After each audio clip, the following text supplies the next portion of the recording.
আমি যখন ক্লাস 8-এ পড়ি তখন আমার লাইফে প্রথম ভালোবাসা আসে। তো আমাদের সম্পর্কটা অনেকদিন ভালোই যাচ্ছিল। হঠাৎ আমি জানতে পারি যে আমরা দুজন কিভাবে এলো এই ভালোবাসাটা, সেটাই তো শুনলাম না এখন অব্দি। মানে ওই প্রথম জীবনের ভালোবাসার গল্পটা প্রথম ভালোবাসাটা অবশ্য আমি কখনো মেলায় যাইনি, তো বান্ধবীদের সঙ্গে লুকাইয়া বাবা মাকে না জানিয়ে মেলাতে গেছিলাম। আচ্ছা, তো এখান থেকে ওই ছেলের সঙ্গে আমার রিলেশন হয়। পরিচয়টা হলো ওখানে? হ্যাঁ, মানে ওই ছেলেটাকে আমার বান্ধবী আগে থেকেই চিনতো, কিন্তু আমি জানতাম না। ওই ছেলেটা আবার আমার বান্ধবীর বড় বোনের সঙ্গে রিলেশন, চলাকালীন অবস্থায়। হ্যাঁ, তখন আমাকে দেখার পর সে আমাকে লাইক করার পরে তার ফোন নাম্বারটা মানে আরেকজনের মাধ্যমে পাঠিয়ে দেয়। তো বাসায় আসার পরে এক পর্যায়ে আমি চিন্তা করি যে ওকে আমি আর ফোন দিব না। তখন আপনি কি জানতেন যে ওর মানে ওই রিলেশনটার কথা? না, আমি জানতাম না।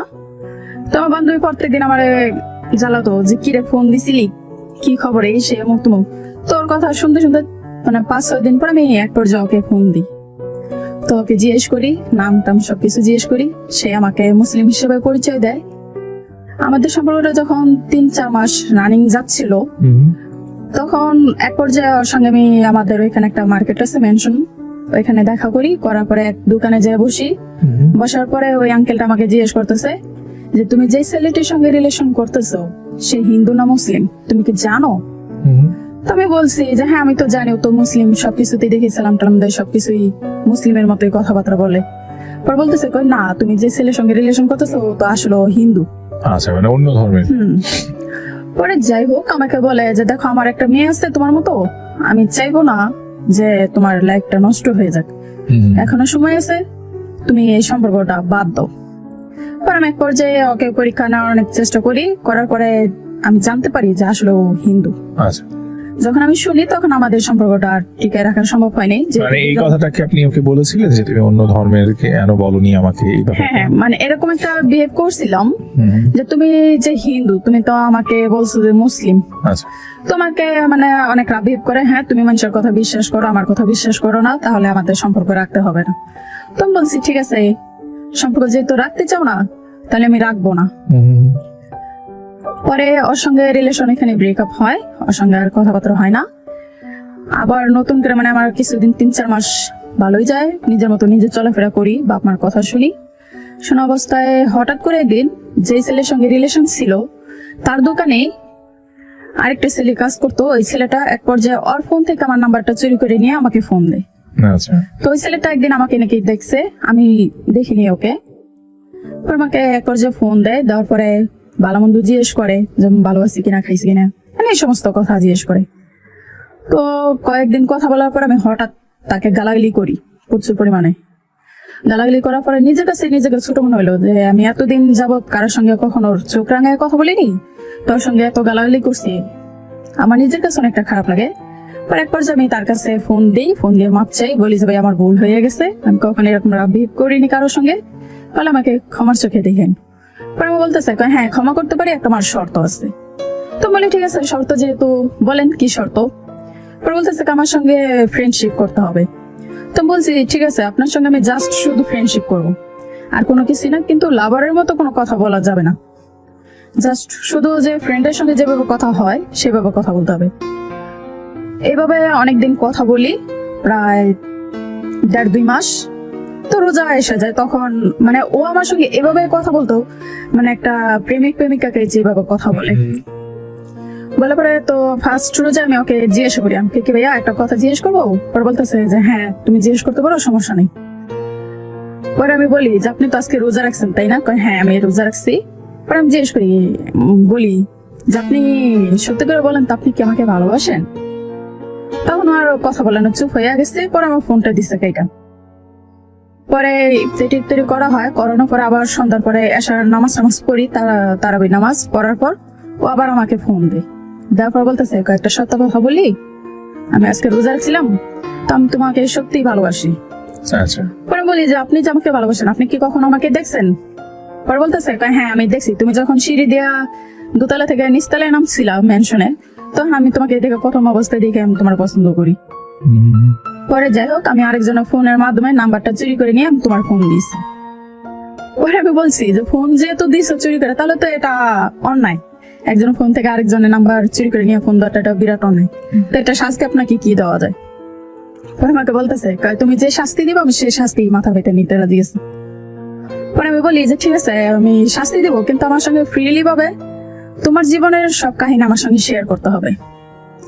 তো এক পর্যায়ে আমার সঙ্গে সব কথাই শেয়ার করে, ও কিভাবে বড় হয়েছে, কিভাবে কষ্টের মাঝে ছিল, মানে ওর সমস্ত কথা শোনার পরে আমি কেমন যেন ওর প্রতি মানে ইমোশনাল ভাবে দুর্বল হয়েছি, যে একটা মানুষের লাইফে এত কষ্ট থাকতে পারে। আমি তো কখনো কষ্ট কি জিনিস বুঝি নাই। বাবা আমার ছোট মেয়ে, আমি 4 বাবা বোনে, ঠিক আছে, আমি সবার ছোট, খুব আদর ছিলাম। অভাব কি জিনিস কখনো আমার বাবা মা বুঝতে দেয়নি। পরে আমি চিন্তা করলাম যে যাক, দেখি ওর হাতটা দেয়, ওর কষ্টটা যদি একটু দূর করতে পারি। তো এক পর্যায়ে ওর সঙ্গে রিলেশন আমার 2-3 বছর যায়। যাওয়ার পরে বাসাতে জানাজানি হয়। বাসাতে জানাজানি করার পরে আমি বললাম যে হ্যাঁ তোমরা ছেলেকে দেখো, আমার ছেলেকে ভালো লাগছে, সংসার করে খেলে আমি খাবো, এতে তোমাদের কোনো যায় আসে না, সে রাস্তার হোক বা কোটিপতি হোক। পরে আমার বাবা মা বলে ঠিক আছে তাহলে ছেলেকে বাসায় নিয়ে আসো, দেখি। বাসায় নিয়ে যায়। যাওয়ার পরে বাসা থেকে মানে ভালোভাবে আমার সামনে দেখলাম যে ভালো ব্যবহার করতেছে। পরে এক পর্যায়ে ওকে আলাদা করে আমার বড় বোন নিয়ে বলতেছে, তুমি যদি আর কখনো যদি ওর সঙ্গে যোগাযোগ করো তাহলে তোমার হাত পা তোমার সাথে থাকবে না। এই বাসা থেকে বের হবা, 7 বার সালাম দিয়ে বের হবা, নেক্সট আর কখনো ওর সঙ্গে যোগাযোগ করবা না। এটা আপনি কি তখনই দেখেছেন, কথাগুলো শুনেছেন? না। পরে ওর কাছ থেকে জেনেছেন? হ্যাঁ, তা আমি জানছি অনেকদিন পরে। ওরা খাওয়া দাওয়া করে বাসা থেকে বের হয়ে গেছে। তো ওই টাইমে আমার এসএসসি পরীক্ষা ছিল সামনে, হাত থেকে আমার ফোনটা কেড়ে নিচ্ছে আমার বড় বোন। বলতেছে তোর সামনে পরীক্ষা, তোর সাইদের সঙ্গে কথা বলা লাগবো না, তুই পরীক্ষাটা দেওয়ার পরে তুই কথা বলবি, আর যখন মন চায় হঠাৎ মঠাৎ আমার ফোন দিয়ে কল দিস। তো বোনের ফোন ধরতে যে বোনে বলে আমার ফোনে ব্যালেন্স নাই বা চার্জ নাই, মানে নানান কাহিনী দেখায়।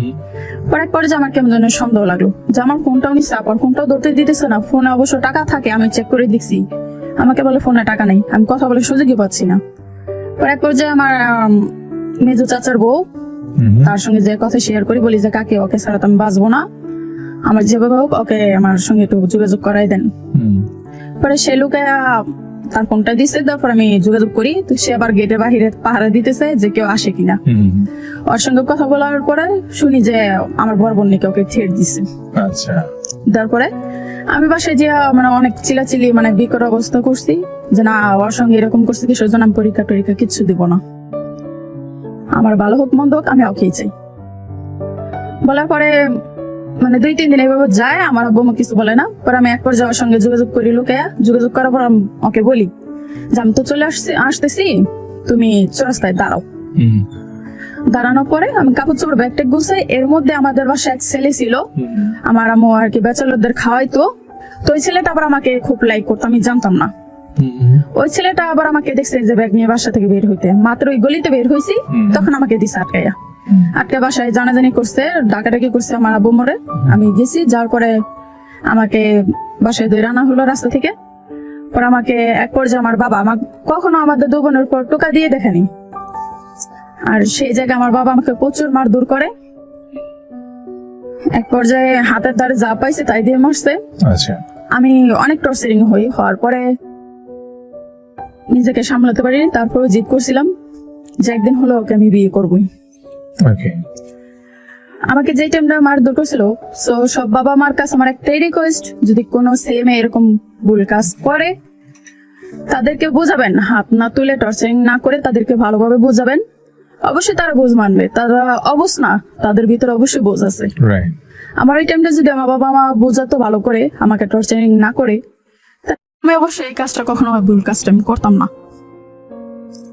আমি বাবা মার কথাই শুনতাম। পরে যাই হোক, কিছুদিন পর সবকিছু নিজের সামলায় নিছি।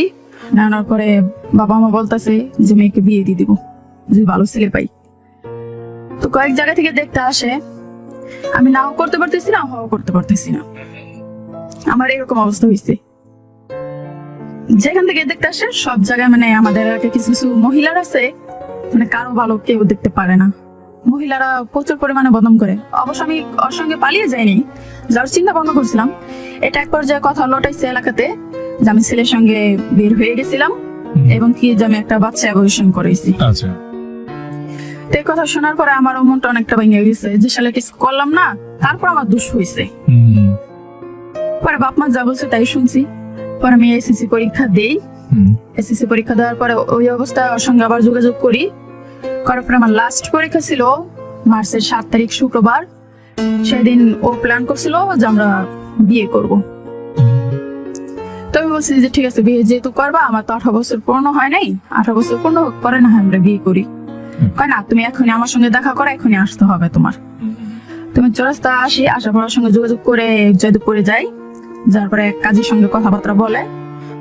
কাজী আমাকে দেখে বলতেছে, কয় না, ওর ইউনিফর্ম পরা, ওকে তো বিয়ে দেওয়া যাবে না গার্জেন ছাড়া।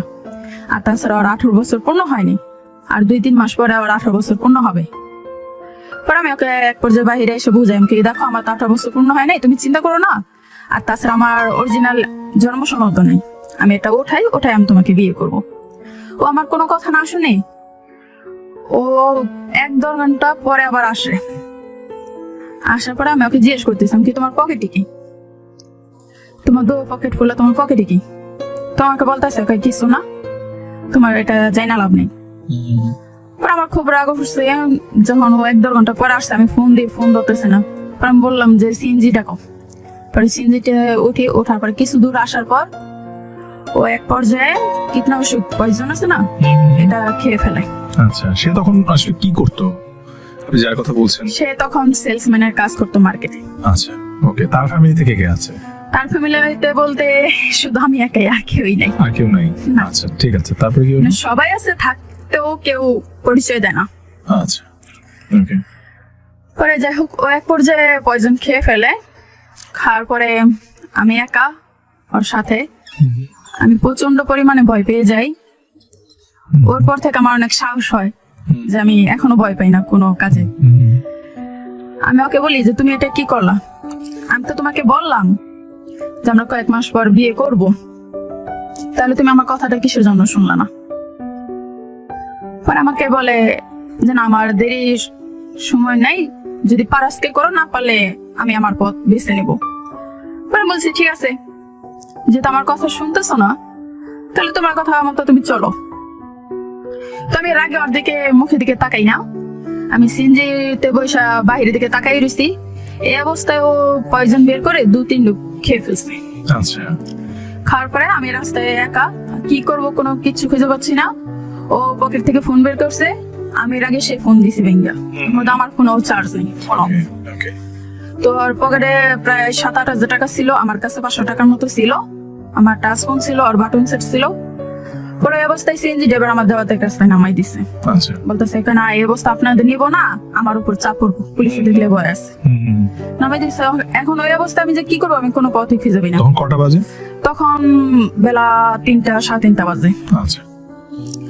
পরে এক পর্যায়ে আমি ফোনটা আবার তুলে আবার ঠিক করি। করার পর আমি বলি কাকে ফোন দিব। ও তো কথা বলতে পারে না, ইশারা দিয়ে বলতেছে।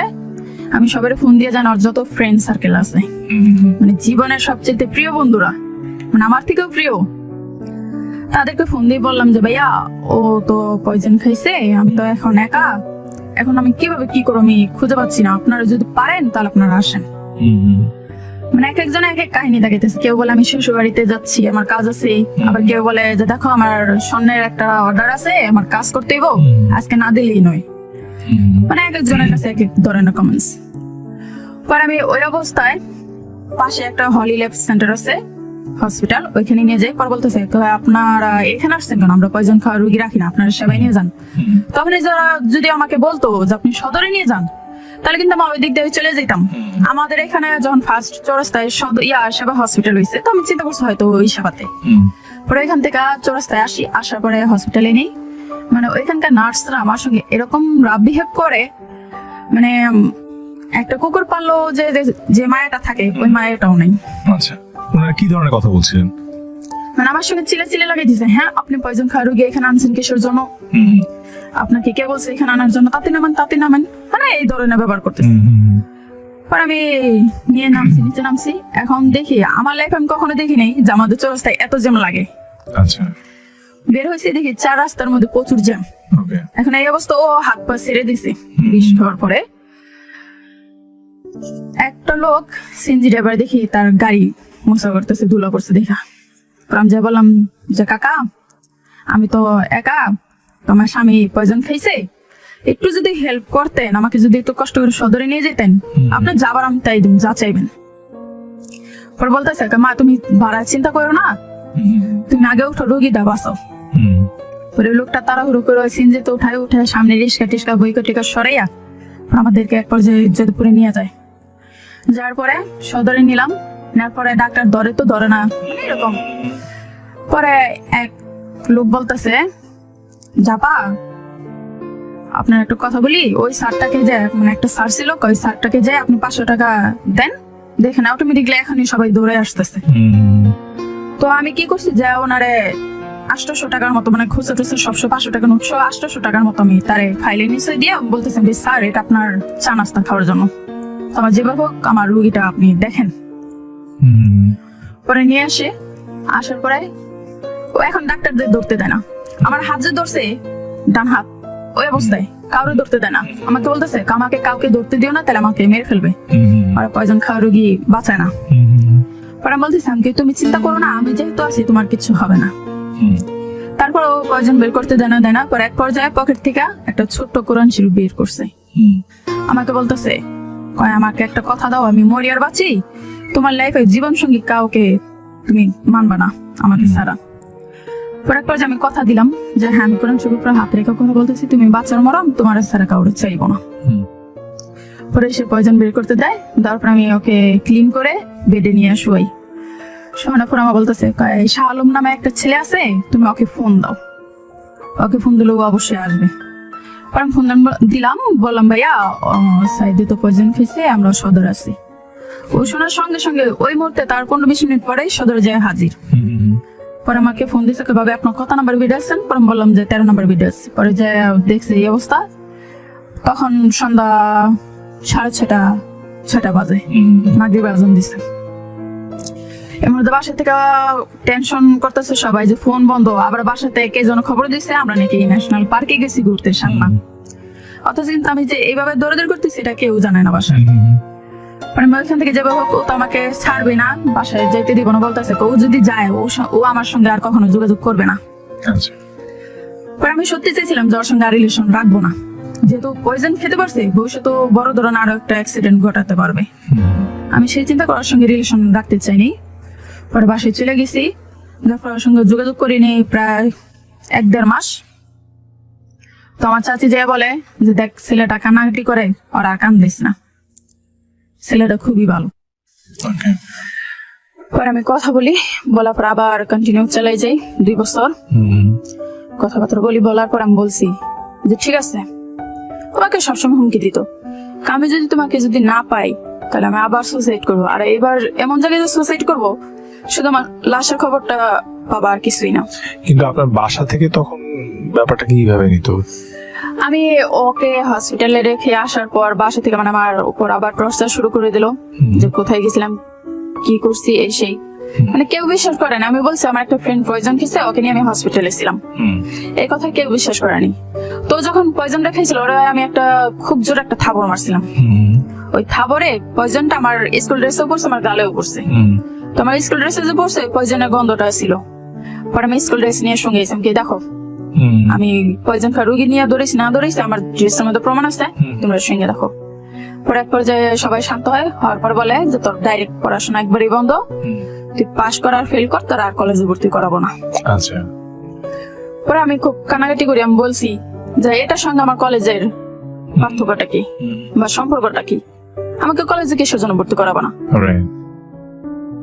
পরে যাই হোক আমার মাকে আমি অনেকটা বোঝানোর পর আমার মা বলতেছে ঠিক আছে তোকে কলেজে ভর্তি করাই দিব, কিন্তু আমার একটা শর্ত আছে, তুই সোজা কলেজে যাবি আর বাসায় আসবি, আর কোথাও যেতে পারবি না। আচ্ছা। তুমি কলেজে যাই আসা যাওয়া চলে, ওর সঙ্গে লুকায় লুকায় কথা বলি, আবার ওর সঙ্গে লুকায় লুকায় রিস্কা দিয়ে ঘুরি। মানে এক একদিন বিচার দিত, বলতো যে তোমার মেয়েকে দেখছি রিস্কা দেয় অমুক রাস্তায়, বা তোমার মেয়েকে দেখছি অমুক জায়গায় বসে নাস্তা পানি খাইতেছে, মানে এই ধরনের কথা বলতো। আসতাম বাসায় এই ধরনের কথা বলতো আমারে, যে কিরে তুই বলো অমুক জায়গায় ছিলি, আমি তখন মানে জারি মারতাম, জানতো যে না তোমরা নিজ চোখে যেদিন দেখবো সেদিন বলবা। এইভাবে চলতে থাকে। চলার পরে যখন আমার 18 বছর পূর্ণ হয়েছে, তার 2 বছর পর ওকে আমি জানাই হঠাৎ করে একদিন যে আমি তোমাকে বিয়ে করবো। এর আগে কতদিন পরে? 2 বছর পর আচ্ছা। আমি হঠাৎ করে ওকে জানাই যে আমি তোমাকে বিয়ে করব। তখন ও শুনে বিশ্বাস করতে পারেনি, কারণ এর আগে আমি 2 বার ডেট দিছি যে আমরা বিয়ে করব, করিনি। নেক্সট বার যখন আমি ওকে ডেট দিছি যে আমরা বিয়ে করব, তখন ও বিশ্বাস করতেই পারেনি। ও ভাবছে হয়তো আমি ফাইজলামি করতেছি। পরে এক পর্যায়ে আমি কলেজ ফাঁকি দিয়ে ওর সঙ্গে দেখা করতে যাই, তখন আমি ইন্টার সেকেন্ড ইয়ার উঠছি। কলেজ ফাঁকি দিয়ে ওর কাছে যাই, যাওয়ার পরে আমি বলি যে কি ব্যাপার, আমি তোমাকে বলছি না যে আমরা আজকে বিয়ে করব, তুমি দেখি কোনো কিছুই আয়োজন করো নি। পরে ওই শালম ভাইকেও ফোন দেয় যে ভাই হেনা তো আমাকে বিয়ে করতে চাইতেছে। সেও শুনে খুশি, পরে সেও দৌড়ে গেছে। যার পরে বললো যে ঠিক আছে, যেহেতু বিয়ে করতে চাইতেছে তাহলে বিয়ে করে ফেলো। আমরা ডাইরেক্ট কোর্ট ম্যারেজ করে বিয়ে করি, বাসায় জানাই না। আমার ইচ্ছে ছিল যে আমি ইন্টার ফাইনালটা দেওয়ার পর আমি বাসাতে জানাবো, কিন্তু এর মধ্যে হঠাৎ করে তার সঙ্গে আমার একটু গ্যাঞ্জাম হয়। হওয়ার পর আমি বলি যে আমি তোকে বিয়ে করছি, ভালো কথা, বাসায় তো কেউ জানে না। আমি যদি এই মুহূর্তে যদি বেরোতে পারি, আমি তোর সঙ্গে আর যোগাযোগ করবো না। যখন এই কথা বলি ও আমাকে আটকায় রাখে, আমাকে বলতেছে তোকে আর যেতে দিব না, তোর আমি আটকায় রাখবো, বাসাতে জানাই দিব। পরে আমাকে একটানা 3 দিন আটকায় রাখে, যেখানেই যায় আমার পিছু পিছু দৌড়ে যায়। ভয় যদি আমি পালাই এসে পড়ি।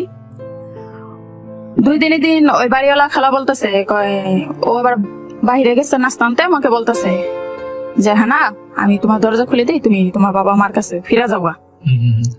পরে বলছি যে না খালা, আর যে জায়গায় এতটা বর্ষা করে ও আমার উপর বর্ষা করে এত দূর আসছে, আমি ওর বিয়ে করছি, আর এইভাবে এই অবস্থায় না জানে আমি যাইতে পারবো না, যেহেতু আমরা বিয়ে করে ফেলছি।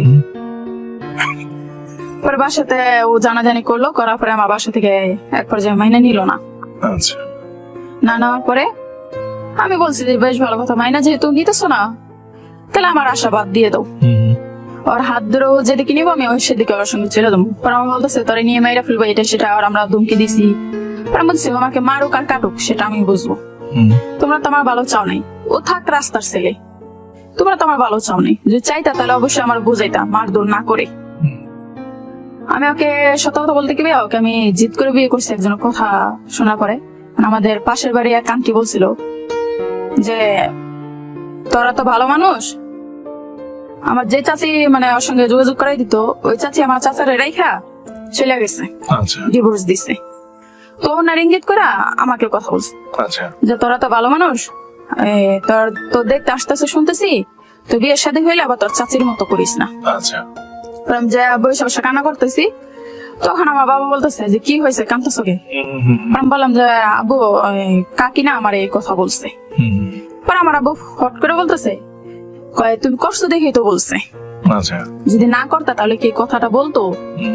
তখন থেকে আমার জিত আরো বেড়ে গেল, যা আজ হোক কাল হোক যখনই হোক আমি সাইদকে বিয়ে করবোই। আচ্ছা, তার মানে হচ্ছে আপনার পরিবার এবং পরিবারের আশেপাশের মানুষগুলোর প্রতি একটা রাগ ছিল আপনার, এবং সেই রাগ থেকে আপনি এরকম একটা ডিসিশন নেন পালিয়ে বিয়ে করার। হ্যাঁ। ওকে, তারপরে কি হলো? পরে এক পর্যায়ে আমরা বিয়ে করি, করার পরে বাসাতে জানাজানি হয়। হওয়ার পরে আমার আব্বু বলতেছে বেশ ভালো কথা, তোমরা যেহেতু বিয়ে করছো তাহলে তোমরা তোমাদেরটা দেখো, আমাদের আশা বাদ দাও। ওই মুহূর্তে ওর হাত ধরে আমি, যার কথা ছিল ওর দেশের বাড়িতে বগুড়ায়, তো ওদের বাড়িতে কেউ ইচ্ছুক না যে আমরা ওই বাড়িতে যাই। ওরা আমাকে ঢাকায় বাড্ডাতে নিয়ে আসে। বাড্ডায় ওর খালার ওইখানে উঠি। ওঠার পরে আমার আবার একটু শখ ছিল, আমি সবসময় প্যান্ট গেঞ্জি মানে এই ধরনের ড্রেস আপ করতাম। আমরা যখন একটু বাইরে বের হয়েছি রুম দেখার জন্য, ওর বড় খালা আমার ব্যাগ ঠিক চেক করছে, করার পরে দেখে প্যান্ট গেঞ্জি এইসব, মানে আমার কোনো থ্রি পিস সিটি মানে যাবতীয় এই সমস্ত কাপড় নেই। পরে এক পর্যায়ে ও বাসায় যায়, আমিও যাই, যার পর ওরা আলাদা করে ডেকে নিয়ে বলতেছে কি মেয়ে দিয়ে বিয়ে করছো, মেয়ে খারাপ, মানে আরো বাজে কমেন্টস করে। করার পরে ও বলতেছে খালা ও বাজে মেয়ে না, ও এই পরিবেশে বড় হয়েছে, ওদের ফ্যামিলি স্ট্যান্ডার্ড, ওরা এইভাবেই চলে। পরে বলতেছে তুই আমার যতই বুঝাস মেয়ে ভালো না, নাহলে এইভাবে পালাই আসতি না। বলার পরে ও বাইরে চলে যায়, আমাকে আবার যায় বলতেছে কে মেয়ে তুমি যার হাত ধরে আসছো, ও তো কাজ কাম ঠিক মতো করে না, তুমি কি জানো? পরে বলতেছি কি খালাম তো সঠিক জানি না, যাই হোক আগে করে না এখন থেকে করবে, যেহেতু বিয়ে শাদী করছে। লাইফে একটা দোষ ছিল, আমি কখনো জানতাম না যে আগে একটা বিয়ে করছে। মানে আপনাকে বিয়ে করার আগেও বিয়ে করেছে। আপনার আর ওর বয়সের মধ্যে গ্যাপ কিরকম? 7-8 বছর আচ্ছা, এরকম। এটা কার কাছে ফার্স্ট শুনলেন? এটা ফার্স্ট শুনছি ওর মুখেই, আমাদের বিয়ের কিছুদিন পর। বিয়ের পরে কিভাবে বলেছিল সেই গল্পটা একটু শুনি। ও মানে অনেকবার বলতে চাইছিল আমাদের রিলেশন থাকা অবস্থায়, আমাকে সবসময় বলতো তোমাকে একটা কথা বলবো, তো আমি জানি না তুমি কথাটা কিভাবে নিবা। আচ্ছা, তো আমি অনেকবার সুযোগ দিছি, ওকে বলছি যে দেখো তুমি আমার সঙ্গে ফ্রিলি ভাবে কথা বলতে পারো। আমি যেহেতু জানি যে তোমার টাকা পয়সা বাড়ি ঘর কোনো কিচ্ছু নেই, একটা রাস্তার ছেলে হিসেবে আমি তোমাকে ভালোবাসছি, তো তুমি আমার সব কথা শেয়ার করতে পারো, কোনো প্রবলেম নেই। পুরো আমাকে বলতেছে বিয়ের কয়েকদিন পর, আমি আগে একটু বিয়ে করছিলাম, তো মেয়েটা কিছুদিন আমার সঙ্গে সংসার করছে, করার পরে আরেকটা ছেলের সঙ্গে রিলেশনে জড়াইয়া ওই মেয়ের সঙ্গে চলে গেছে। এই কথাটা যখন প্রথম শুনলেন তখন কেমন লাগলো, কি মনে হলো? তখন একটা কথাই চিন্তা করছিলাম যে না, বাবা মা আমার ভালোই চাইছিল। তখন মনে হচ্ছে যে বাবা মাই আসলে ঠিক ছিল। হ্যাঁ। আচ্ছা, তারপরে কি হলো? পরে আমি এক পর্যায়ে চিন্তা করি যে হয়তো আমার ভাগ্যে ছিল, এর জন্য হয়েছে। তারপর আমি ওকে বুঝলাম কি যেটা পাস্ট চলে গেছে, ও তার তোমার সঙ্গে তো যোগাযোগ নাই, ও তার আসে না, কয় না তা আসে না, ওর সঙ্গে আমার কোনো যোগাযোগ নেই। পরে বলছি বেশ ভালো কথা, যোগাযোগ নাই, ওটা যাক, আমি তোমার মাইনে নিচ্ছি, যেহেতু আমি তোমাকে বিয়ে করছি। বাসা তো জানাজানি হলো, ওরা বাসা থেকে বললো যে মা এরকম একটা ছেলের সঙ্গে গেলি সারা জীবন তোর কাঁদতে হবে। বিয়ে তখন- হয়েছে যে ওর আগে একটা, এটাও কি আপনার ফ্যামিলিতে জানতো বা জানছিল? আর ফ্যামিলি সবাই জানে, আর ফ্যামিলির সঙ্গে এরকম যোগাযোগ ছিল না, একমাত্র আমার মার সঙ্গে ছাড়া। আচ্ছা, যে মার সঙ্গে আমি ভালো মন্দ জিজ্ঞেস করতাম, আন্টি বলে ডাকতাম, তো ওর মা আমার সঙ্গে শেয়ার করেনি। ওকে। পরে আমি ঢাকা আসছি, পরে ওর খালা আমার কাছে আরো ভালো করে শুনছি, শোনার পর আমি ওকে বললাম যে দেখো তোমার খালা মা তো এইসব কথা বলতেছে, তুমি ভালো ছিল না, কাজ কাম করো না, আগে একটা বিয়ে করছিল, সেই বউ চলে গেছে। পুরো কথা শোনার পর আমার বলতেছে আমি এই বাসায় আর এক মুহূর্ত থাকবো না, চলো আমরা অন্য জায়গায় চলে যাই। আরে ওই খালার মেয়ের বাসায় যে আমরা উঠি কথাবার্তা বলার পরে, তো এখানে যাই, যাওয়ার পরে একটা রুম ফিক্সড করি যে আমরা ওই রুমে উঠবো। তো ওই রুমে যে উঠছি, মানে 1 তারিখ থেকে রুমে ওঠার নিয়ম, আমরা 30 তারিখে যে রুমে উঠছি, ফাঁকা পাইছি, উঠে গেছি। ওঠার পরে বাসা থেকে আমার ফোন দিছে, তারপর আমার আম্মু প্রচুর কান্নাকাটি করতেছে, মা আমাকে ভুলে গেছে, তো যেটা করে ফেলছো জামাইরে নিয়ে বাসায় আসো। আচ্ছা, তো আমি তাতে রাজি হই। ওই টাইমে আবার ওই শালম ভাইয়ের সঙ্গে আমরা যোগাযোগ করি যে ভাইয়া বাসা থেকে তো এইসব কথা বলতেছে, তো আমরা কি যাবো কিনা। পরে সেও আসে, আসার রঙের সঙ্গে যোগাযোগ করে, করার পর বলতেছে যাইবা যখন তাহলে 2 জনেই যাও, মারো কার কাটুক 2 জনটা কাটবো, আর যদি না মারে তাহলে 2 জনটা বাসায় রাখবো, তোমরা যাও উচিত। ও এই টাইমে কি করছো, আর ও বোনের কথা শুনা আমার সঙ্গে চোখ পাল্টে দিছে। আচ্ছা, বলতেছে আর বোন আবার ওকে ভয় দেখাইছে যে তুই গেলে তোর মাইটা কাইটা বস্তা ধরো গাঙ্গে ফেলাই দিব এসে। পরে আমি রেডি হয়েছি, হওয়ার পর আমার বলতেছে তুমি একাই বাড়িতে চলে যাও, আমি যাবো না তোমার সাথে। আচ্ছা, তখন মানে আমার কাছে এরকম লাগছে যে হয়তো নিজে থেকে সুইসাইড করি, নয়তো যে কোনো একদিকে চলে যাই, মানে আমার এরকম মনে হয়েছে। তখন ওই শালম ভাই বলতেছে তাই মেয়ে তুমি কি বলতেছো, তোমার মাথা ঠিক আছে? তুমি যে হানার এত ভালোবাসতা, আর তোমার বোনের 2টা কথা শুনে তুমি ওর সঙ্গে চোখ পাল্টে দিতেছো, তোমার মারও কার কাটুক তুমি বোর পিছু ছাড়বা না। তো একবার যে আম্মাকে বলি যে মা আমাদের কাছে তো টাকা নাই, বাড়িতে যে যাবো, আমরা তো দেশের বাড়িতে আসছি বগুড়ায়, তখন কিন্তু আমি বাদ দেয় বলছি বগুড়ায়। তো আমার আম্মু বিকাশে 1000 টাকা পাঠাই দিছে, বলছে তোমাদের ভাড়া কত টাকা লাগবে, কয় টাকা লাগবো, 2-3 হাজার। আমি কই কিনা এত টাকা লাগবো না, 1000 টাকা হইলেই হইব, শুধু যার ভাড়াটা। আমার মা বিকাশে 1000 টাকা পাঠাই দিছে, তারপর ওকে নিয়ে আমি বাড়িতে গেলাম। আর কাছে ফোন ছিল, সেই ফোনটা বিক্রি করার পরে চুল দাড়ি কাইটা সুন্দর মতো স্মার্ট হয়, হওয়ার পরে 2 কেজি মিষ্টি কিনে, 5 সুপারি কিনে আমাদের বাসায় যাওয়ার জন্য। পরে বাসায় যাই, যার পরে মানে আমার ফ্যামিলি থেকে প্ল্যান করছিল যে আমার আজকে ওরা মারধর করবে। আচ্ছা, মানে এটা আসলে আপনার ফ্যামিলি প্ল্যান ছিল? হ্যাঁ, আচ্ছা, একটা প্ল্যান ছিল। তার মানে সে তো ভুল ভাবে নাই বা তার বোনও ভুল বলে নাই। হ্যাঁ, পরে আমাদের ফ্যামিলির মধ্যে আমার সবচেয়ে আমার আম্মু বেশি আদর করে আমাকে আর আমার বড় ভাইকে। আমি সবার ছোট, আর আমার বড় ভাই যে সবচেয়ে বেশি আদর করে। পরে আমাদের এখানে নাউজুর বাজারে নামলাম, নামার পরে আব্বুর সঙ্গে দেখা করলাম, তারপর আব্বু আমার জড়াই ধরে কান্না করতেছে, আমিও কান্না করতেছি। আমার বলতেছে কয় মা কি করলা, তোমার নিয়ে তো আমাদের অনেক আশা ছিল যে পড়াশোনা অনেক দূর করবা, করার পর তোমার যেটা সিদ্ধান্ত নিতে সেটাই আমরা করতাম। আচ্ছা, পরে আমি বলছি যাবো, আমি ভুল করে ফেলছি, যেটা হয়ে গেছে তোমরা একটা মেনে নাও, আর তা যদি না নাও তাহলে আমার সুসাইড করতে আমি বাধ্য। পরে আমার বোন জমাও বোঝায়, বলে যে বাবা যেটা হয়ে গেছে থাক, ওরটা যদি ওর ভালো হয়, যদি ভালোভাবে চলতে পারে তাহলে তো আমাদেরই ভালো। পর বাড়িতে যাই, যার পর আমার ওই টাইম আবার বাস্তির বিয়ে ছিল। আচ্ছা। বাস্তির বিয়ে ছিল, তখন আমি খুব সাজগুজ করি, ও আমাকে কখনো সাজতে দেখায় নাই, ওই দিনই সাজতে দেখছে। দেখার পর আমার সঙ্গে খুব চিল্লাচিল্লি করতেছে যে হ্যাঁ আমার সঙ্গে রিলেশন ছিল, তুমি কোনোদিন সাজো নাই, আর ওর বিয়েতে সেজে দেবো, আমি তোমার যেতে দেবো না। আচ্ছা। কারণ আমি ঘরে বসে কান্না করতেছিলাম, কি কোনোদিন সাজি না, আজকে সব করে সাজছি। আগে যদি সাজতে গেছি তাহলে আমার মা বলতো কি যে জামাইয়ের ঘরে যে সুন্দর করে সাজবা, জামাইরে দেখাইবা। আর এখন বিয়ে করছি, বিয়ে করার পরও স্বামীর সামনে কিন্তু সাজছি, আমার স্বামী বলে যে এই অবস্থায় কোথাও যেতে দিব না। আচ্ছা। পরে আমি বসে বসে কান্না করি, পর আমার মা আসা পরে ওরা খুব বকাবকি করে, যে বলতেছে যে তোর টাকা দিয়ে সাজছে, আমার টাকা জিনিসে সাজছে, মন ছেলে থাকবি না, মন ছেলে তুই যাবি না, তোরা তো আগেই বলছি, তুই তারপর আমার মেয়ে সর্বনষ্ট করছো। পরে আমি সাজগোজ সবকিছু দিয়ে ফেলার পরে শুধু গায়ে হলুদ দিয়ে শাড়িটা পরি, পরে ওই অবস্থায় যাই, যা হলুদ টলুদ দিয়ে আসি। আসার পরে আমার মা বাবা বলতেছে, কয় বেশ ভালো কথা,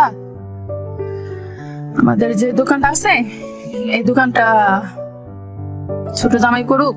তো আমার স্বামীর আবার বলছে যে তোমার ফ্যামিলি থেকে যদি পারো 50,000 টাকা ম্যানেজ করো, আর বাদ বাকি যা লাগে সমস্ত কিছু আমরা দিব দোকানে ওঠানোর জন্য। তোর ফ্যামিলির সবার সঙ্গে শেয়ার করে যে আমার শ্বশুর এই কথা বলছে, এখন কেউ সাপোর্ট করে না, কয় না নিজে নিজে বিয়ে করছো, এর আগে একটা ভুল করছো, এইবার করছো, তোরটা তুই বুঝ না। পরে ওই দোকান নেওয়ার চিন্তা ভাবনা ছিল। পরে আমার বোন বলতেছে, কয় যে দেখ বাবার বাড়িতে থাকে যে কি জ্বালা, আমার তো দেখছো, তো বাবার বাড়িতে থাকিস না, দূরে থাক, ওইটাই শান্তিতে থাকবি। কিন্তু আমার বোনটা যে দোকান নেওয়ার যে প্ল্যান করছিল আমি কখনো জানতাম না। যদি আমার সঙ্গে শেয়ার করতো কথাটা, তাহলে আমি অবশ্যই বলতাম যে বেশ ভালো কথা, তোমরা যেহেতু নিবার নাও, আমার তাতে কোনো আফসোস নেই, আমরা যদি কোনোদিন পারি তাহলে করে নেবা, না পারলে তো নেই।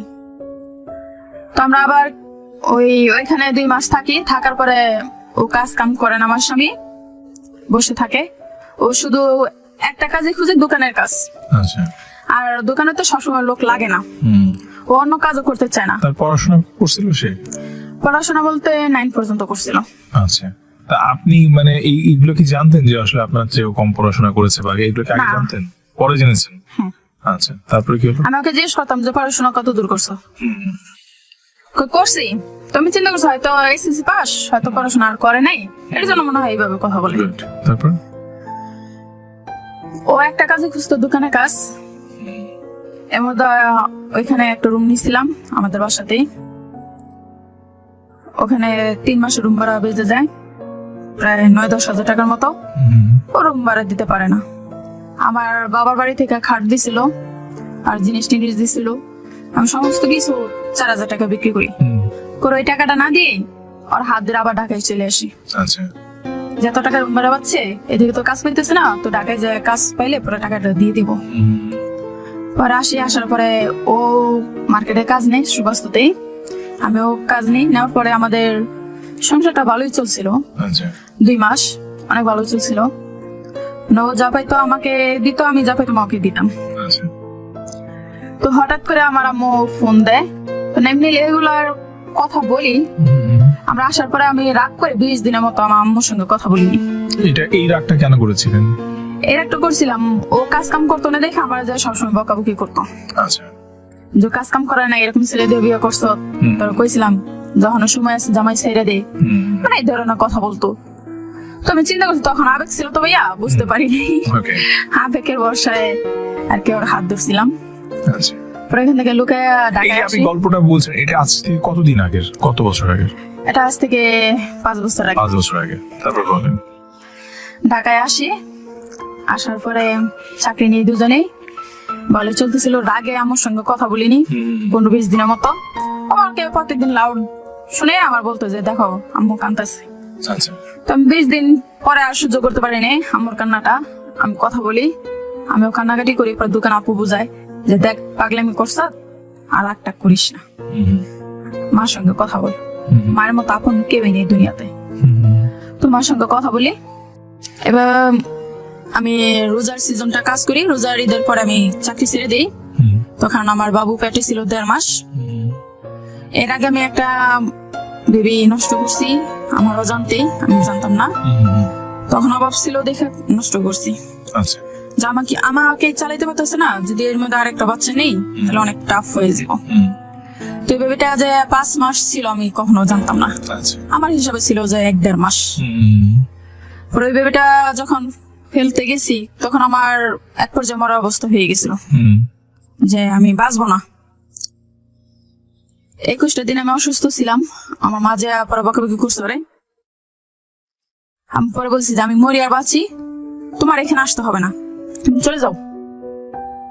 পরে বলতেছে বুঝবি, যেদিন বুঝবি সেদিন ঠিকই আমার কাছে আসবি। তো এই বেবিটা নষ্ট করার পরে আমি ওইখান থেকে আইসা করি, আসার পরে এখানে কাজ নেই, কাজ করার অবস্থায় আবার আমার বেবি পেটে 1.5 মাস। আচ্ছা। তখন ও যখন বুঝতে পারলো আমাকে বলতেছে তোমার চাকরি করতে হবে না। আমি যখন বেবি পেটে আসে তখন আমি খুবই অসুস্থ হয়ে যাই, খাওয়া দাওয়া টোটালি অফ হয়ে যায়। এই জন্য বলতেছে তোমার চাকরি করা লাগবে না, তাহলে তোমার উপর আরো কষ্ট হয়ে যাবে বেশি। তো এই মার্কেট থেকে ও কাজ ছেড়ে দিয়ে যে চাকরি নেয় নাবিলা বুটিক্সে গুলশানেকে, ওইখানে 9,000 টাকা স্যালারি ধরছে। তো বলছে আমার যে 3 মাস পর আবার নাকি স্যালারি বাড়াবে, 12,000 করবে। ওইখানে কাজ করতেছে। 15-16 দিন পরে বাসা থেকে ফোন দিছে, মানে রেগুলার 2-1 দিন পরে কথা হয়, মানে মাঝখানে 15-16 দিন পরে আমাকে ফোন দিছে আমার মা। বলতেছে কি রে যে তুই ফোন টোন দিস না, কোনো যোগাযোগ নাই, কই আসত না আসত। বলতেছে আমি যেখানে আছি ভালো আছি, চিন্তা করো না। বলতেছে বাড়িতে এসে বেড়াই যা। এমনি সময় কখনো লাউড দিয়ে কথা শুনে না, ওই দিন ওর কি মনে হয়েছে আল্লাহ জানে, ও দিছে লাউড বাড়াইয়া। আমার আম্মু তো খুব বকাবকি করছে ওকে। ও শোনার পর আমার বলতেছে বাজার কিনে বা চাল করে নাও। পরে আমি বলতেছি আমি তোমার যে বলছিলাম সকালে আমরা নেওয়ার জন্য, তুমি কি আমরা নিছিলা? পরে বলতেছে দাঁড়াও দেখি আমরা কই আছে। পরে 2টা আমরা কিনে নিয়ে আসো, আনার পরে চাল ডাল সমস্ত কিছু কিনে নিয়ে যায় বাসায়। আনার পর আমি ডিম সিদ্ধ দিই। এর আগে ডিম সিদ্ধ দিতে যে ডিম পচা ছিল দেখে আমি বমি করতে তোমার অবস্থা খারাপ হয়ে যায়। পরে আমি বলতেছিলাম কি দেখো এর আগে আমি ডিম সিদ্ধ দিছিলাম, 2 দিন পচা ছিল, তুমি আজকে যাই দেখো, আমি দেখবো না। আমি বসে বসে আমরা চলতেছি আর ওকে বলতেছি, ওই টাইম আমাকে বলতেছে যে পারলে তুই দেখা। ও যে আমার যে বকাবকি করছে লাউড দিয়ে শুনছে, শোনার পর আমার বলতেছে পারলে তুই দেখা। বলতেছি যে তুমি আমার সঙ্গে এভাবে কথা বলতেছো কিসের জন্য, আমি কি করছি? পরে বলতেছে ভালো না লাগে, রাস্তা খোলা আছে, তুই এখনই যাইবার পারস তোর বাপ মার কাছে। আচ্ছা। আমার তখন এত কষ্ট লাগছিল যে মানুষটার হাত ধরে আমি এত দূর আসছি বাপ মাকে তোয়াক্কা করে, ও যদি এই কথা বলে তাহলে আমি আর কোথায় যাবো। পরে এক পর্যায়ে আমার খুব রাগ উঠে যায়। আমরা অর্ধেকটা চুলিয়ে অর্ধেকটা খাইছি, অর্ধেকটা আছে। তারপর ওকে আমি জিজ্ঞেস করছিলাম কি আমরা খাবা? কয় না তুই খা, তাড়াতাড়ি করে খা, তোকে গাড়িতে উঠাই দিয়ে আসি, তোর বাপ মা 5-10 লাখ টাকা ভাঙিয়ে তোর ভালো জায়গায় বিয়ে দিব। তোর এলাকায় তো কেউ জানে না যে তোর বিয়ে হয়েছে। পরে আমি বলছিলাম কি দেখ আমি যদি বিয়ে করতাম তাহলে তোর হাত ধরে আমি এত দূরে এই জায়গায় আসতাম না, আর এত কষ্ট করে তোর সঙ্গে গরমের মধ্যে ফ্যান ছাড়া শুধু ফ্লোরে শুয়ে থাকতাম না, এটা তুই ভালো করেই জানোস। পরেও আমাকে খুব বাজে ব্যবহার করার পরে আমার খুব রাগ উঠে যায়। ওই সবজি কাটার আছে না নাইফ, এই নাইফ দিয়ে পরে আমি হাত কাটি এক পর্যায়ে। এই হাতের দাগ আছে এখনো, এই ওকে আমরা লাইভে দেখতে পাচ্ছি দাগটাকে, ঠিক আছে। হাত কেটে ফেলি, পরেও আমাকে মাথা আঙ্গায় দেখতেছে যে আমি কি করতেছি। অনেকক্ষণ পরে এদিক দিয়ে আমার জামা কাপড় সবকিছু রক্ত দিয়ে ভেসে গেছে। ও ফাল দিয়ে উঠে বলতেছে আমার গালে হাত দিয়া, পাগলি তুই এটা কি করলি? আমি বলছি যে এটা তো সামান্য একটু দেখাইলাম তোকে, এরপরে যদি কখনো বলস তাহলে চিন্তা করবো ওই দিন আমি দুনিয়াতে আর থাকবো না। আমি কিন্তু এতটা পথ কিন্তু তোর বর্ষায় আসছি বাপ মার কথা শোনার জন্য না। পরে এভাবে চলাফেরা করি, পরে বাপ মা আবার ভুলটা স্বীকার করে যে আমাদের ভুল হয়ে গেছে। আমার বাবা মাকেও জানাই যে হ্যাঁ তো হাত কাটছে। আমি বাড্ডা এক হসপিটাল ভর্তি আছি, প্রাইভেট ক্লিনিকে। আমি রাত 11টা বাজে হাত কাটি, হসপিটালে ভর্তি হই। রাত 1টা বাজে আমার আম্মুকে ফোন দেয়, আমার আম্মু শুনে তো পাগল হয়ে গেছে হ্যাঁ মেয়েটা এই কাজ করছে, আমার বাবা শুনে বলতেছে আগে যে মরুগা আর দেখতে যাবি না, কিন্তু আমার আম্মু মরদা পাগল হয়ে গেছে। আমার বন্ধু আমাকে বলছে যে হ্যাঁ না হাত কাটছে, এখন কেমনি কিভাবে যাবো। ঢাকা শহরে 24 ঘন্টায় গাড়ি চলে, আমার বন্ধু আমার ভালো করেই জানে। তার আবার দোকান আছে, তার আবার কিস্তি আছে। কিস্তির কথা চিন্তা করে আমার মাকে বলতেছে যে এখন গাড়ি নাই, সকালে লিয়ে যাবো নি। তো সকালবেলা আম্মুর সঙ্গে দেখা না করে সে দোকানে চলে যায়। পরে আমার মা মানুষের হাতে পায়ে ধরে কার সঙ্গে আসবে, কখনো আসেও নাই ঢাকায়। পরে আমার ভাইয়ের সঙ্গে যায়, যাওয়ার পরে আমার ভাইয়ারে জানায়, বড় ভাইয়ারে, যে হ্যাঁ তো হাত কাটছে, ও বাড্ডায় কোন হাসপাতালে ভর্তি আছে। আমার ভাইয়া শুই না মার সঙ্গে বিশাল আকারে চিল্লাচিল করে। আমার বড় ভাই আবার আমাদের 3 ভাই বোনের মধ্যে আমাকে সবচেয়ে বেশি আদর করে। বলতেছে সেরিটার এই অবস্থা হয়েছে, তুই এখন আমার জানাস। পরে আর এক বন্ধুর ফোন দিল ভাইয়ার, বলতেছে যে মিতাই আমার বোন তো হসপিটাল ভর্তি, ওরা টানতে আনা লাগে। পরে বলতেছে আমার তো একটা টিপ আছে, আপনার টিপটা বেশি না আমি বেশি? পরে বলা যায় না ভাই আপনি বেশি, আপনার কাছ থেকে আমরা ড্রাইভিং শিখছি, আপনি আমাদের কাছে বেশি, আমি আসতেছি। বলার পরে পরের দিন সকাল 10:30 11টা বাজে হসপিটালে পৌঁছানোর পরে 27,000 টাকা বিল হয়, আমার আম্মু দেয়। তারপরে এখান থেকে ছুটে নিয়ে বাসায় নিয়ে যায়। এখন বাসাতেই আছি। বাসা থেকে এখনো আমার স্বামীকে মেনে নেয় না। আমার বাসায় বলতে কি আপনাদের দেশের বাড়িতে নিয়ে যায়? হ্যাঁ হ্যাঁ, আচ্ছা। আমার বাবার বাড়িতে যাই উঠি। তখন তার কয়েক মাস 3-4 মাস পরে আমার মা একটু আন্দাজ করতে পারছে যে আমি খাইতে পারি না কিছু না। ওই বছর আমার প্রেগনেন্সির সময় চলতেছে। তো আমার বড় বাবাকে ধরছে। আমার বড় বাবার সঙ্গে আমি সব কথা শেয়ার করি যে কি ব্যাপার, হ্যাঁ না তো ভাত পানি খায় না, আর কি বাবু পেটে নাকি? তো আমার বড় বাবা আমি গেছি পরে আমার বলতেছে, কামালাকে সত্য করে বলতো তোর কি বাবু পেটে? আমি পরে হাতে বেঁধে ধরছেন কি ভাবি, আপনি আমার মায়ের মতো, আপনি আমার পালছেন ছোট থেকে, আপনার সঙ্গে আমি কথাটা শেয়ার করি। আমার যে বাচ্চা পেটে কাউরে জানেন না। আমি চাই এই বাচ্চাটা হলে আমার স্বামীরও মেনে নিব, আমার স্বামীও ভালো হয়ে যাব। পরে ভাবি জানায় না, যখন 6 মাস হয়েছে তখন জানতে পারছে যে আমি একজন মা হতে যাচ্ছি। ওকে আমি অনেক বুঝাই, দেখো এই দোকানে কাজের আসে থেকো না, আমার তো ডেলিভারির সময় হয়ে যাইতেছে, তুমি অন্য কাজ করো, এই দোকানে বেতনে কিছু হয় না। তখন সে 6,000 টাকা বেতনে কাজ করতো। ওকে আমি বহুত বুঝাই, বোঝানোর পর আমার বলতেছে না আমার অন্য কাজ করা সম্ভব না। আচ্ছা। বলছি বেশ ভালো কথা, অন্য কাজ করা সম্ভব না, তাহলে আমি এই কিস্তি থেকে 20,000 টাকা তুলি, আল্লাহ না করি যদি আমার সিজারের প্রয়োজন হয়ে যায়। এত পরিমাণ গরম লাগতো 2015 সালে। আমি প্রচুর পরিমাণে ঠান্ডা খাই, প্রচুর পরিমাণে পানি হাতাই, পানিতে বসে থাকি। এর জন্য আমার এক পর্যায়ে 5 মাসের সময় আমার শরীরে পানি নেমে যায়। আবার বেবিটা যখন হবে তখন 1 মাস আগ থাকতেই আমার ঠান্ডা, জ্বর, প্রেশার, হাই প্রেশার, আমার শ্বাসকষ্ট হয়ে যায়। আমি বড় বাবুর সঙ্গে কথা শেয়ার করে বাবুর বলছিলাম কি ভাবি ও তো 6,000 টাকা বেতন পায়, তো মাস আমি 2500 টাকা আমি দিতে পারবো, আপনি আমাকে 20,000 টাকা যেভাবে হোক আমাকে যোগাই দেন। পরে সে আমাকে একটা এনজিও তে ঢুকাই দেয়। ঢুকানোর পর আমার 20,000 টাকা তুলে দেওয়ার পর আমি টাকাটা ঘরে রাখছি। ও এমন টাইমে আমার এক বন্ধুর কথা শুনি, ওই টাকাগুলো ভেঙে আরো 16,000 টাকা ঋণ করে 36,000 টাকা দিয়ে একটা দোকান রাখছে এলাকার ভিতরে। আমার যে টাইম হয়েছে ওর হাতে নেই 1 টাকা। আমি ওর বললাম যে দেখো টাকাগুলো ভেঙো না, আল্লাহ না করুক যদি আমার সিজারের সময় প্রয়োজন হয়ে যায় তখন কার কাছে হাত পাতবা। তো আমার মা বাসা থেকে বলে যে ভালো কথা, বাবু যেহেতু নিছ তাহলে তার শাশুড়িকে বলো ওদের টাকা দিতে, আর বাদ বাকি যা লাগে আমরা দেবো। তো আমার শাশুড়ি আসছে 1 মাস হওয়ার আগে, আসার পর তাকে জানায় যে আপনার তো নাতি নাতনি হইতেছে, যেটা হোক তো অর্ধেক টাকা আপনার দেন, অর্ধেক টাকা আমি দিই।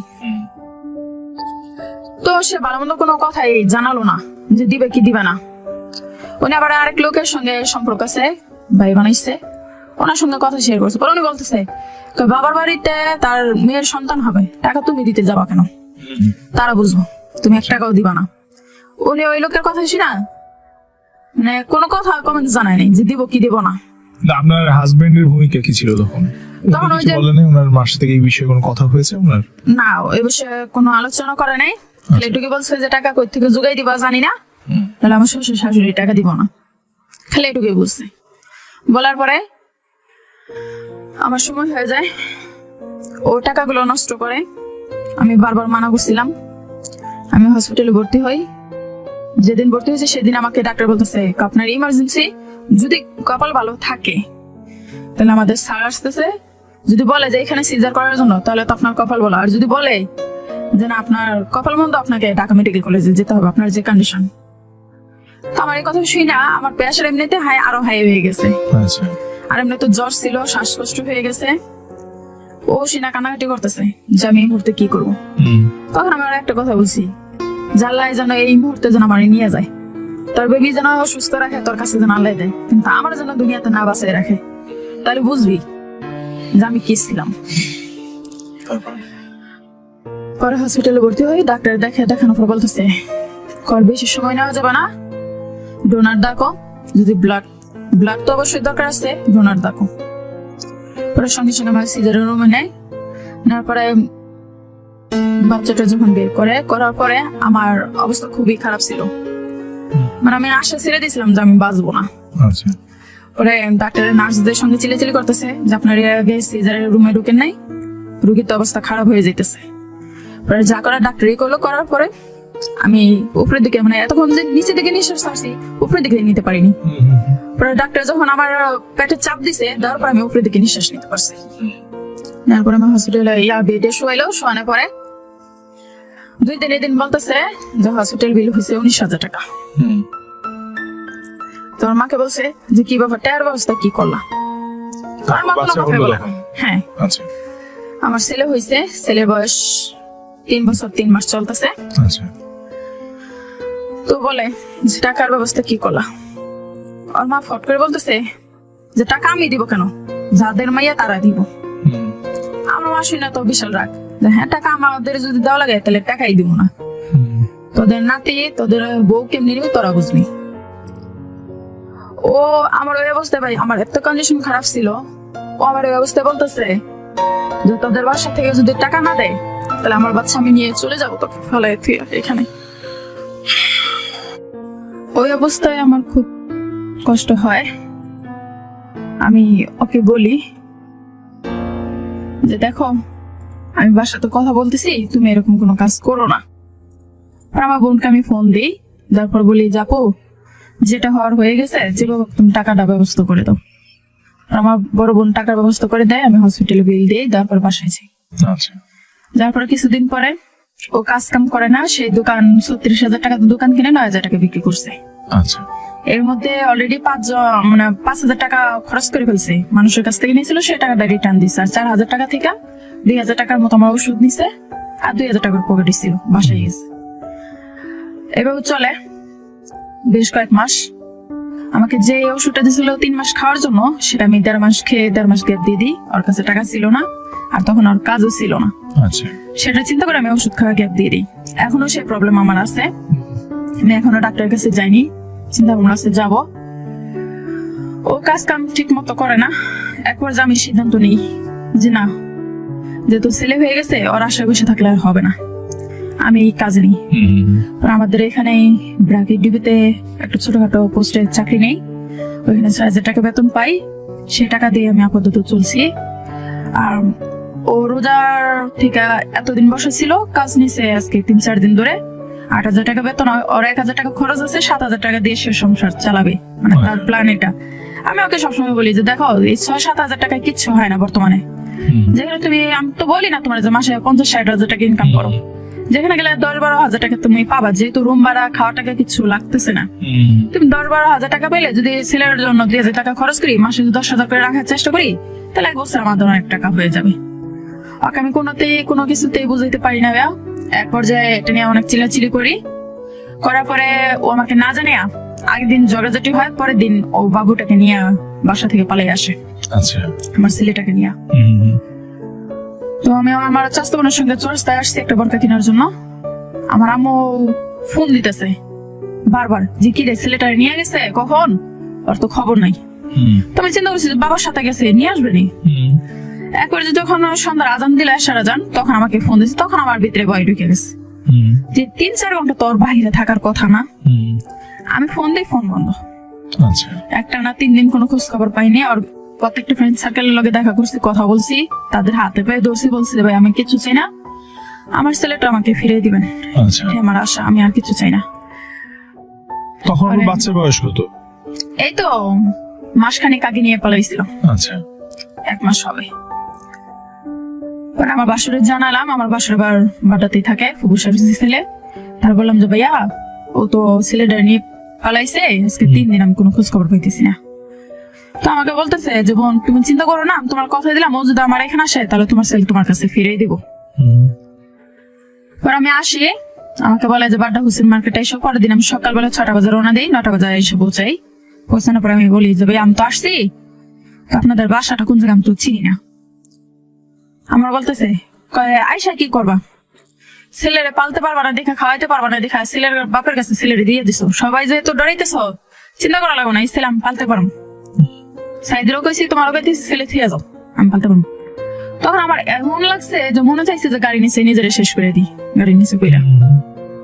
আমি বলি যে ভাইয়া যা বলার সামনে সামনে এসে বলি। হুম, পরে বলতেছে ঠিক আছে আসো। ও একটা পর একটা ভাইয়া অনেক অন্যায় করছে, ফ্রেন্ড সার্কেলের কথা শুই না, হুম, প্রায় 1-1.5 লাখ টাকার মতো মানুষের ঋণ দিছি। আচ্ছা আবার নিজের সংসারে চালাইছি, হুম, 1 কেজি চাল কিনলে 2 কেজি চাল চুরি করছে আমার রুমে থেকে, হুম, হুম, এবার সংসার চালাইছি। এমন দিন গেছে নিজে না খাওয়ারে খাওয়াইছি, হুম, ওরা কখনো বুঝতে দিনি। ও আমাকে জিজ্ঞেস করছে খাইছে, যে হ্যাঁ আমি খাইছি, কিন্তু কখনো বুঝতে দিনি। কিন্তু আমার একটা জায়গার মধ্যে কষ্ট ভাইয়া, ও আজও আমাকে বোঝার চেষ্টা করলো না যে আসলে আমি এখানে কি চাই। আমি ওকে সবসময় বলি যে আমার বেশি টাকা পয়সার প্রয়োজন নাই, তুমি সবসময় ইনকাম করো, যে কাজ পাও করো, আমার বেশি টাকা পয়সার দরকার নেই। যদি আমার টাকা পয়সার দরকারই থাকতো তাহলে আমি অনেক আগে ভালো ভালো ছেলে ধরতে পারতাম, হুম, আমার কোনো দিক দিয়ে মুখ কম ছিলাম না। এখন হয়তো চেহারা নষ্ট হয়ে গেছে। পরে ওই ছেলেটাকে নিয়ে আসে, ওরা ভাইয়ারা বুঝাইলাম যে এই কাহিনী, ও বন্ধু বান্ধবের কথা শুনে 1.5 লাখ টাকা আমি ঋণ দিছি, ও একটা পর একটা অন্যায় করে মাফ করে দিছি। কিন্তু উনি বাচ্চাটাকে নিয়ে পালালো কেন? এটা কি কারণ ছিল? ওকে জিজ্ঞেস করেছিলেন? বাচ্চাটা নিয়ে ফেলাইছে, আমি আর বলছি যে মানুষের দোকানে যে কাজ নাও, যদি না করো তাহলে তোমার পথ তুমি ধরো। আচ্ছা পরে আমার বলতেছে যে আমি যদি যাই তাহলে ছেলের নিয়েই যাবো। আচ্ছা পরে আমি রাগের মাথায় বলছি যদি ছেলের পালতে পারো তাহলে তুই নিয়ে যা। আচ্ছা পরের দিন ও রাগ করে ছেলেটাকে নিয়ে পালাই আসে, আমাকে কোনো কিছু না জানে। এই বাচ্চাটাকে কোথায় রাখছিল এই 3 দিন? আর এক ফ্রেন্ডের কাছে ছিল বাটাতে, আচ্ছা 2 দিন ছিল, 3 দিন আমার বাসর এখানে গেছে। আচ্ছা পরে আমি আসি, আসার পরে দেখি আমার ছেলেটা আগে থেকে অনেকটা শুকিয়ে গেছে, এমনি শুক না আরো শুকিয়ে গেছে। পরে ওকে কুলে নিলাম, নেওয়ার পরে ওকে অনেক বকাবকি করলাম, বললাম যে যে লোকের সামর্থ্য নাই তার ছেলেকে 1 সেট কাপড় চোপড় কিনা দেওয়ার জন্য আজকে 3 দিন, হুম, সেই লোকের কোন সাহসে এই বাচ্চাটারে নিয়ে বাসা থেকে বেরোচ্ছে। ও সকালবেলা 10-20 টাকা মজা কিনে দিয়ে যা রাত্রে নিয়ে আসে, সারাটা দিন আমি রাখি, আমি জানি যে পোলার খরচ কত, হুম, সারাটা দিন আমি যা বেতন পাই তা তো খরচ করি, আবার এমনি এমনি মানুষের কাছ থেকে হাওলাত নিয়ে নিয়ে খরচ চালাই, পোলার পিছনে খরচ করি, পোলার কাপড় চোপড় খাওয়াটা সম্পূর্ণ যাবত ধরতে গেলে আমি চালাই। ওর কাছে আমার একটা রিকোয়েস্ট, আমি সবসময় বলি যে যে কাজ পাও তুমি সেই কাজই করো, হুম, আমি তাতেই খুশি। সে যদি 2000 টাকাও যদি এনে দেয় তাতে আমি খুশি, হুম, আমার বেশি টাকার প্রয়োজন নেই।